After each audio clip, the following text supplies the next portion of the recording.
Hello, welcome to another Tip Tuesday. I'm Kevin M. Kraft, kevinmcraft.com. Momo and I welcome you. And talking to a lot of prospective novelists, fiction writers, I always like to point out that there's a difference between writing information and writing prose that really gets people reading your work. You can write a simple statement like, "The boy ran," or "The boy was running." Sure, that's information, but it's not anything that's going to excite anyone other than the fact that, hey, he's running. Your choice of words is everything when it comes to writing your books, writing your fiction, and it's important to try and look at your work objectively and find out if what you're writing is what you would want to read. We've all read books that are boring. We've all read works that are not fiction, that are boring because all they do is give information. They tell you the facts. A good book gets you reading beyond the facts to reading the story itself. In other words, the boy ran. Sure, that's accurate. But how was he running? And was he running or was he racing? Ways to develop these skills is to not only examine yourself and your thoughts as you're reading somebody else's work, but to look at your own work objectively and find out, how could I say this differently? Was he running? Was he racing? Was he sprinting?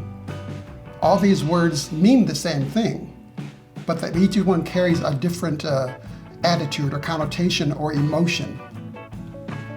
It's the same with adjectives. How was he running? Was he running hard? Was he running as fast as he could go? Was he running too slow? You know, all these words color the information that you're giving your readers. I'd like to use the example, okay, somebody is running. What happens when somebody's running? Well, you have to figure out why they're running and what they're running to or what they're running from.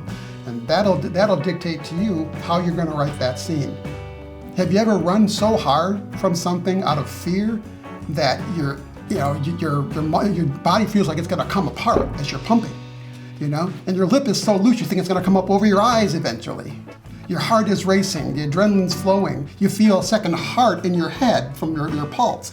All those things can be added to your writing to make a simple act of a character running that much more exciting. Some ways that you can kind of exercise that creative muscle within you is to do something as seemingly mundane as read a thesaurus. I used to do that all the time. I'd read the thesauruses and dictionaries, and I'd find out what words mean and what are other words that mean the same thing. And you're putting tools in your box by increasing your vocabulary so that when you're writing your fiction, you're not just writing "the boy ran," you're describing the boy running in a way that makes the reader want to know, well, what's he running from? What's he running to? Why is he running? And these are the things that are going to have people reading, again, down the page rather than across the page. So I encourage you, pick up a thesaurus, pick up a dictionary, re-examine the authors that you've already read, whose books you love. Reread the work and find out, what was it about their work that made you want to read it the first time? What is it about their work that makes you want to read it again?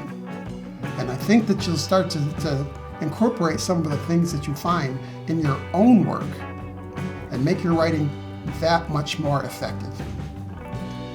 Thank you for joining me for Tip Tuesday.